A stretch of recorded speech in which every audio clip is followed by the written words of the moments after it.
Topic को पसंद की शादी, जैसे हमने कल इस टॉपिक को हाईलाइट किया और हम इसी को मज़ीद हाईलाइट करते हैं। पसंद की शादी हमारे मुआशरे में एक ऐसा है कि पसंद की शादी करना, सर देखिए, पसंद की शादी करना it's not a bad thing. हमारे हज़ूर पाक सल्लल्लाहु अलैहि वसल्लम, हमारे रिलीजन ने हमें अलाउ किया है। But this the thing is कि आप उसको सँभालते कैसे, how you handle the responsibilities.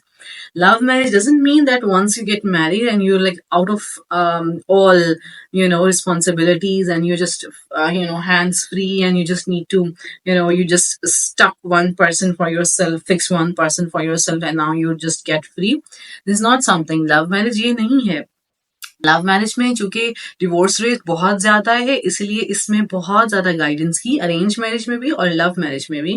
Love marriage में डिवोर्स रेट बहुत ज़्यादा आ रहा है, इसलिए हम इसको ज़्यादा हाईलाइट कर रहे हैं कि लव मैरिजेस में गाइडेंस की ज़्यादा ज़रूरत है।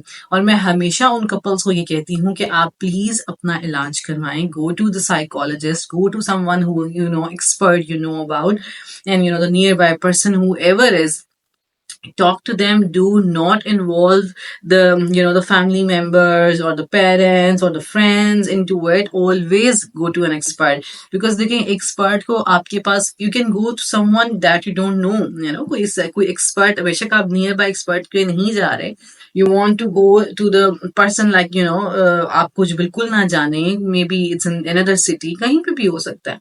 So आप जाएं, आप उनके साथ in contact रहें, आप ऑनलाइन सेशंस भी ले सकते हैं, आप 1-to-1 सेशन भी जाकर ले सकते हैं। इट्स वेरी इंपॉर्टेंट कि आप timely before marriage and after marriage इस चीज़ से कंसल्ट करें कि लव मैरिज इसको हमने कैसे हैंडल करना है, क्योंकि हमारी मुआशरे में लव मैरिजेस की तादाद बढ़ती जा रही है और डिवोर्स रेट भी बढ़ता जा रहा है। और divorce is something that needs to be discourage, हमें इसको इनकरेज नहीं करना चाहिए। आफ्टर ऑल जब आपका जब ब्रेकेज होता है, it leaves a traumatic life, it leaves negative traces into your mind, and it affects your mind and body and everything. आपकी हेल्थ, आपके खानदान, आपकी रेपुटेशन बहुत होती है।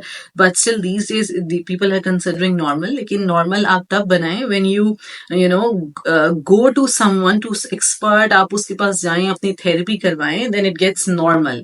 अदरवाइज अगर आप ये थेरेपी से दूर हैं और आप उस स्टिग्मा में रह रहे हैं और मेंटली एजुकेटेड नहीं है, तो it's very bad, it has very very negative impact आपके जो घर वाले हैं उन पर भी, आपके जो जितने लव्ड वंस हैं, फ्रेंड्स हैं, उन सब पे बहुत नेगेटिव इफेक्ट होता है। So I request and suggest and recommend always go to an expert, talk to expert. बल्कि आजकल जफा ड्रामा आ रहा है, and I really like that drama in that sense कि जहाँ पर आपको एक लड़की है, उसकी डिवोर्स हुई है, उसका एक अब्यूजिव रिलेशनशिप था, उसका हस्बैंड उसको वो था, अब्यूजिव रिलेशन में वो रह रही थी। जब उसने अलहदा लिए, even she's an expert, she was a gynae doctor, gynecologist, even then they need psychologists. It doesn't mean कि आप डॉक्टर हैं and you have this profession and you just know everything. No, it doesn't happen.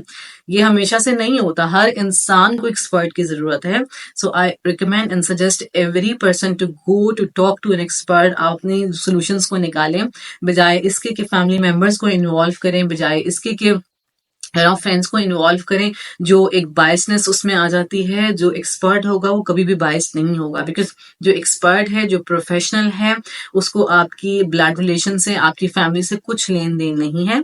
They don't know you personally,